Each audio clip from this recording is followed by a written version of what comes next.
Hello and welcome to a Resource Review ICT special. Today our panel is evaluating resources for secondary PSHE.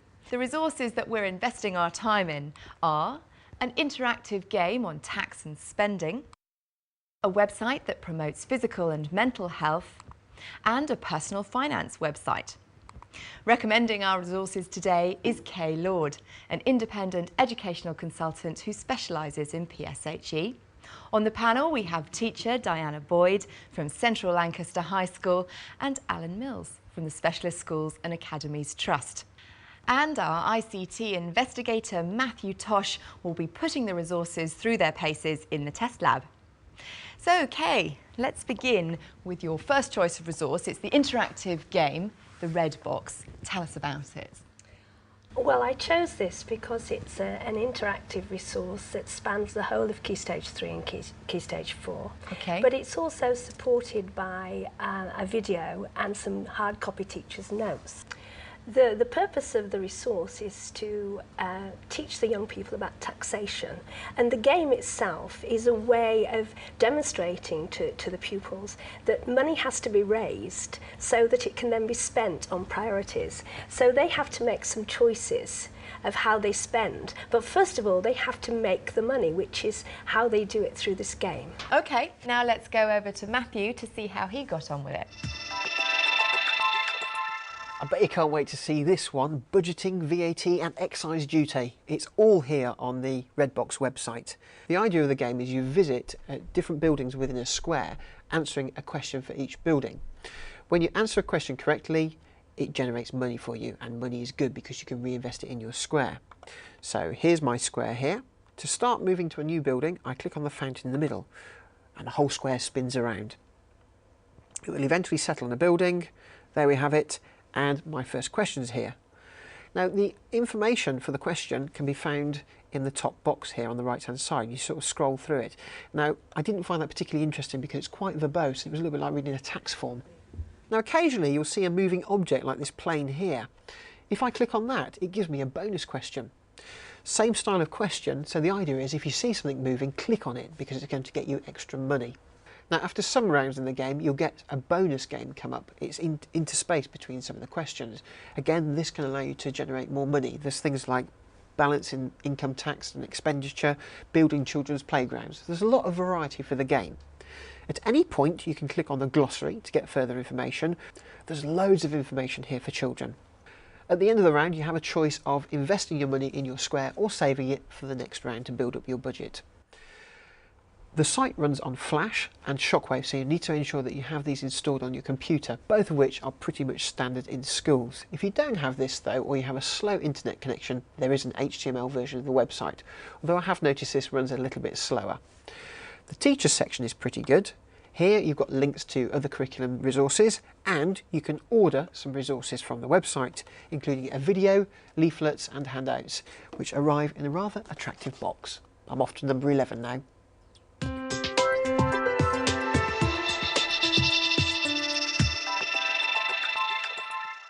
Okay, I got a very good feel of the square from Matthew. Who do you think this resource is best aimed at? What age group? I think it's aimed possibly better at Key Stage 4 because it is information heavy. There's a lot of reading, and my concern would be for children who have some literacy problems, because understanding the information is implicit on making the choice. So my view is it will be better with the Key Stage 4 pupils. Right, okay. Well, let's turn now to Diana. You've actually used the resource with your pupils. How did it go down? Yeah, well, I used it with a Key Stage 3 class, a Year 9 class, and initially I think there is a temptation to use this game as an introduction to the topic. But to be perfectly honest, I don't think it's possible to do that. I think it's really important to mention that the pupils' learning has to first of all be put into context. They have to have an understanding of the ways in which government raise taxes to begin with. I mean, I'm lucky enough to have an interactive whiteboard in my classroom. So working with a mixed ability class, particularly visual learners, it's very useful from that perspective. Okay, well, let's bring Alan in. What do you think of this resource?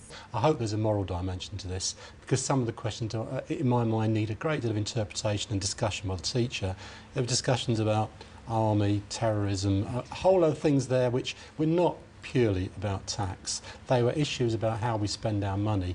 Also, the look of it. I actually think the look of the website is fairly pedestrian. I mean, to me, it looks like something from a game from 10 years ago. Okay, we've only just got time for a quick comment from you. I would tend to agree with Alan. There are some issues with it. It's free though, which is free, a very positive point. Each of the activities are standalone, so you could do a pick and mix.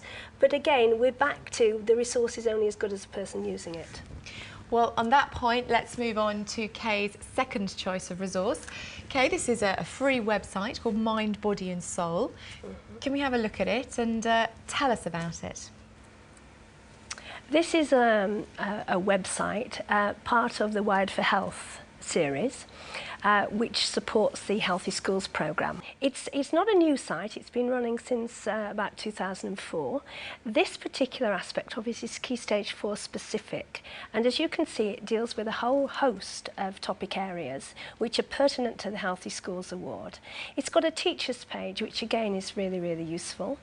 It's also useful for students who are researching, gathering information, checking their knowledge and understanding for group work, class discussion, project work, or just merely for their own personal interest. Okay, well let's go back over to Matthew then for a tour of Mind, Body and Soul. If you want to give young people the chance to get the lowdown on a variety of health topics, then this website really is the one to go for. You can see on the main startup page here, there's a list of various topics available, and I'm going to click on smoking. Now each section is split up into further categories, so young people can go directly to what they want to find out. So we'll have a look at the health effects.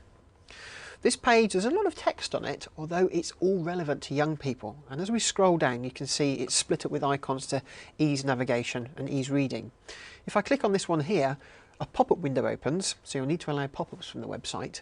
And if you click there, a little snippet of information creeps in. Now this page is quite text-based, but some of the other sections have a lot of variety in them, so it makes it a bit more interesting to navigate around. You can see it here on this cigarette picture. If I click on the cigarette ash, a bit of information about the chemicals in the cigarette comes up. Back on the main page, there's an extensive search facility. There's a search button here. You can search right the way across the website on a variety of health topics. And there's a really good links section, giving links to various support agencies. And it's not just website links here. There are addresses and telephone numbers as well. I think that's really good. There's a good teachers section as well. And this has got support information, links to the curriculum, ideas for lesson plans, that sort of thing. The final bit I want to show you though is the health conditions page. This lists a few health conditions, and if you click on them there's a little bit of information and a link to an external agency. So there's loads of information here for young people. In fact, there's so much you'll probably want to visit it more than once.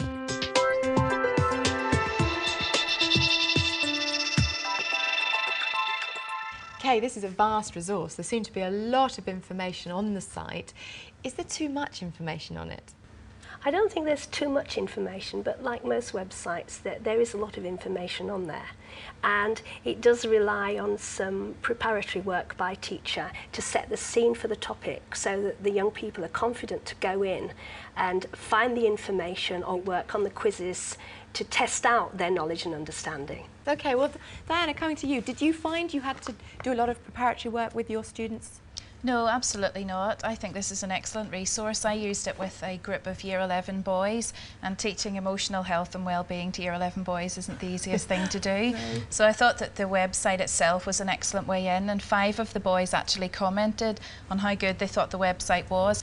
The second thing that I noted about it was the opportunity to explore cross-curricular links. I thought they were very clear, so the links between PSHE and citizenship were very clear, decipher from the website, and that was able to inform my planning and my sort of long-term planning as well. Alan, you've been nodding a little bit over there. What do you think? I do think it's a good resource. I think it's interesting that the actual clients themselves found it interesting. That's the most important thing. It's always very easy to look at a website and say, it doesn't work for me, but if the people who are using it, that it's intended for, have actually made positive comments, that's fantastic. But the thing that goes on from that is there's always a problem with issues of some sort of contention, like the subjects of this particular website, if you can't get to them because there's some form of filtering in your school or in your authority.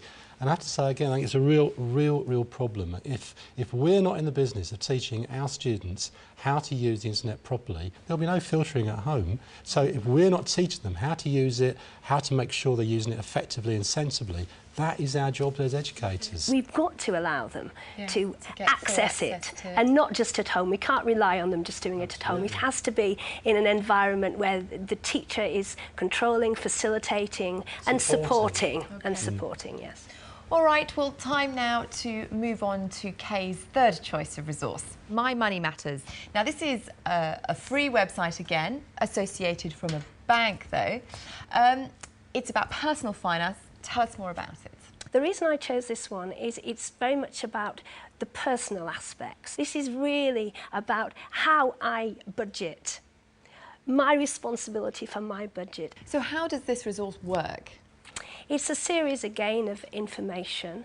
The things I like about it is it's got a parents area, which is useful if the students are using the website at home.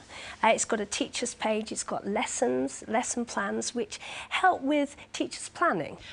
Diana, there are case studies on the website, and I thought that was something that might appeal well to students. Is that what happened with yours? No, unfortunately Oh, not. because I thought they were really lovely, those case studies. The class that I used this resource with really struggled with it, and to be perfectly honest, so did I. I thought it was very dull, very boring, and I agree wholeheartedly that pupils must be taught about personal finance, but I don't believe that this is the resource to use to do that. Very bland colour scheme and not easy to navigate around at all. The most interesting thing in terms of the case studies were the 3 photographs. Kay, what would you say to that? I think that it's a best shot possibly at this moment in time. It is a relatively new resource, 2005.